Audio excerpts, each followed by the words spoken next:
It's like it's 2013 all over again. The world is captivated by The Last of Us. But what was once an obsession for just PlayStation owners is now a much broader phenomenon, with gamers and non-gamers alike enraptured by HBO's critically acclaimed television adaptation. At this point, with a Metacritic score of 84 and the season finale in sight, it's safe to say that Naughty Dog's game has translated beautifully to the screen. Just 1 year ago, though, the same couldn't be said about another live-action project adapted from the studio's work. 2022's Uncharted movie, starring Tom Holland and Mark Wahlberg, was a critical dud. While our own review was more positive than the majority that contributed to its Metacritic score of just 45, we wrote that it was safe but serviceable, a far cry from the glowing reviews received by The Last of Us. The gulf between these critical scores does more than separate a poor movie from a great television show. They also point to the growth and maturation of Naughty Dog as a storyteller. The studio has honed its craft over 15 years, and these adaptations draw on two very different ends of that decade-plus journey. Periods that can be broadly described as the Hennig era and Druckmann era. The Uncharted movie pulls from the Hennig era. Back in 2004, with the dawn of the PlayStation 3 approaching, Naughty Dog sought to explore new territory beyond the 3D platformers it was known for. Led by director Amy Hennig, the studio created Uncharted: Drake's Fortune, an incredibly cinematic spin on the kind of adventures typically associated with Lara Croft. Inspired by pulp magazines and Indiana Jones, Uncharted had a romantic sense of adventure, light and breezy even in the face of danger. Christ almighty. Hennig helmed Uncharted for 3 wildly successful games, each of which remain beloved to this day. It's easy to see the brilliance in their globe-hopping rollercoaster rides, packed with clever action sequences and beautiful environments. Its cast of characters are remarkably well drawn, each with a distinct tone. Nate embodies the lovable scoundrel, Sully the grizzled mentor, and Elena the tenacious reporter. But as robust as these characters are, those descriptions reveal the challenge in adapting Uncharted into a movie. In those PlayStation 3 days, Uncharted's characters were one-dimensional archetypes. Compelling archetypes, absolutely, but archetypes nonetheless. And that was absolutely fine, because Uncharted was an action-adventure video game, and interactivity, not character depth, was the most vital component. It's baffling then that the PS3 era was the water from which the Uncharted movie drank. The result was a film headlined by a charming but generic Tom Holland in Nathan Drake cosplay, accompanied by his cookie-cutter grumpy mentor. There's naturally more faults at play here. It didn't help that their quest was a forgettable chain of best-of Uncharted moments rendered inexplicably dull. But had director Ruben Fleischer and the writing team drawn their inspiration from later in the Naughty Dog timeline, the fate of the Uncharted movie could have been very different. 2013 was an important year for Naughty Dog. The release of The Last of Us marked the start of the Druckmann era. Years prior, following the release of Uncharted 2, the studio split into 2 teams in order to focus on very different projects. Amy Hennig continued writing and directing Uncharted, while her co-director Bruce Straley and co-writer Neil Druckmann started work on a brand new survival horror project. Get out!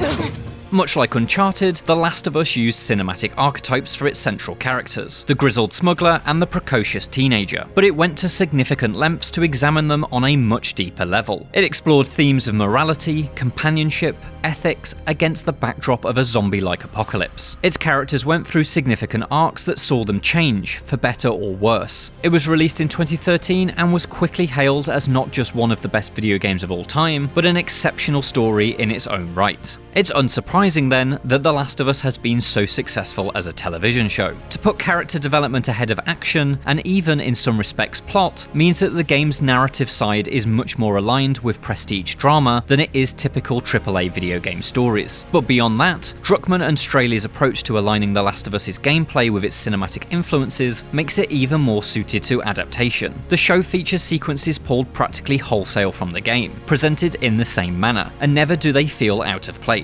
Even when replicating moments in which the player has control of the camera, such as the car ride through Austin during the prologue, the show feels perfectly at home in its medium. It's not a video game TV show, it's just a TV show. Compared to the likes of the Halo series, which misguidedly embraces its FPS roots with its first-person sequences, the result is night and day.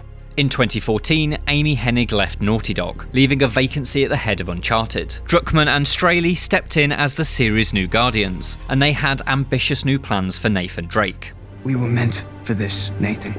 The duo, along with writer Josh Scher, introduced the character complexities of The Last of Us to Uncharted 4. In the prior game, Drake's Deception, Hennig had planted a seed that suggested that Nate valued treasure hunting over his own relationships. Druckmann and Scher drilled deep into that concept, exploring a protagonist who had become addicted to adventure, much to the detriment of his marriage to Elena. The more mature story challenges our perception of Nate, and proceeds to rehabilitate both him and his relationships through a story where characters experience pain, betrayal, and, most importantly, growth. No longer were these adventurers merely fun friends to hang out with, they were genuine people. All this in a game that's no less exciting than the popcorn trilogy that preceded it. It's from Uncharted 4's enriched waters that the movie should have drunk. That's not to say that the film had to be a darker, more introspective story in the way that A Thief's End was. Rather, it needed to have the robust layers, motivations, and character development arcs that we see in the fourth game. Characters can be genuinely interesting without being gloomy, but to be so they need depth and humanity, something Nate and Sully lacked entirely in the movie. And without any playable sequences to occupy viewers' minds and hands, that was sorely obvious.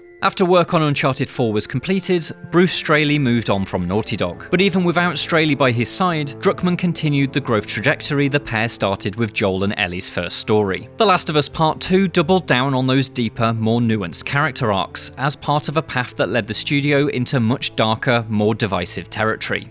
We could have killed you.